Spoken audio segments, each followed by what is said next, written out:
हरे कृष्ण। कृष्णाय वासुदेवाय देवकी नंदनाय च नंदगोपकुमाराय गोविंदाय नमो नमः। ఈ రోజు నేను పాజిటివ్ థింకింగ్ వల్ల ఎలా ఆరోగ్యాన్ని మెరుగుపరుచుకోవచ్చు అంటానికి ఒక స్టోరీ చెప్తాను. ఒక సైంటిస్ట్ 2 లీటర్ బాటిల్స్ తీసుకొని ఒక దాంట్లో 1 లీటర్ వాటర్, ఇంకో దాంట్లో 1 లీటర్ వాటర్ వేసి ఒక బాటిల్కి పాజిటివ్గా మాటలు చెప్తూ, పాజిటివ్ మ్యూజిక్ ఇస్తూ, మంచి సంగీత స్వరాలతో కూడిన మ్యూజిక్ ఇస్తూ, ప్రతిరోజు మంచి మంచి మాటలు చెప్తూ ఆ బాటిల్ని చూస్తూ ఉన్నాడు.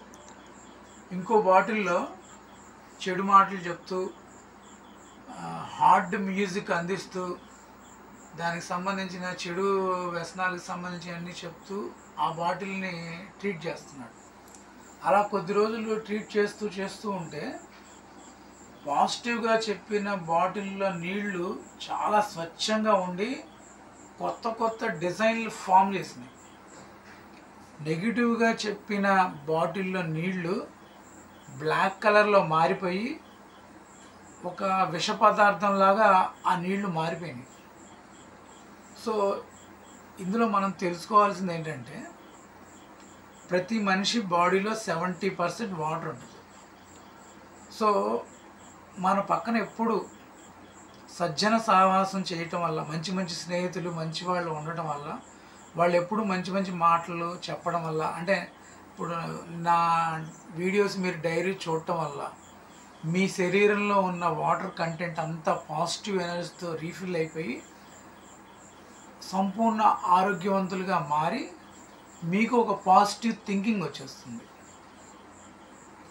అదే నెగిటివ్ పీపుల్ పక్క నుండి చెడు మాటలు విని చెడు సహవాసాలు చేయటం వల్ల మన ఈ ప్రాణాయామాలు, ఎక్సర్సైజులు అవన్నీ చేసినా చెడు సాంగత్యం వల్ల ఆరోగ్యం పాడైపోతుంది. సో సజ్జన సాంగత్యం అనేది కూడా ఆరోగ్యానికి చాలా ఇంపార్టెంట్. నేను నర్మదా నది పరిక్రమ చేసేటప్పుడు నా కుడి చేతి వైపు ఎప్పుడు నర్మదా నది ఉండేది. అంటే నా కుడి చేతి వైపు నర్మదా నది పెట్టుకుంటూ దాని ఒడ్డునెమ్మట నడుచుకుంటూ ప్రదక్షిణ చేశాను, అటువైపు ఇటువైపు. సో ఒక పాజిటివ్ ఎనర్జీ, నర్మదా నది అంటే సాక్షాత్తు శివుడు యోగం చేసేటప్పుడు ఆయన శరీరం నుంచి ఉద్భవించిన చెమట ఒక నది రూపంలో మారింది. ఆ నదే నర్మదా నది.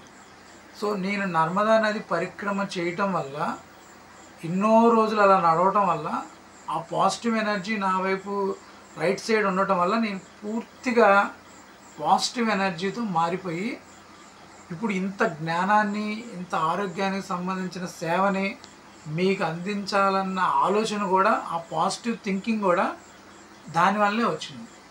సో మీరందరూ కూడా ప్రతిరోజు నా వీడియోని చూస్తూ పాజిటివ్గా ఆలోచిస్తూ, నా వీడియోల్లో ఏమైనా తప్పులు ఉన్నా కూడా కామెంట్ రూపంలో తెలియజేసి, అందరూ లైక్ చేసి సబ్స్క్రైబ్ చేయండి. మన లక్ష్యం మందులు వాడకుండా, హాస్పిటల్కి వెళ్ళకుండా 120 సంవత్సరాలు సంపూర్ణ ఆయుష్తో అందరూ వర్ధిల్లాలని నేను భగవంతుని ప్రార్థిస్తున్నాను.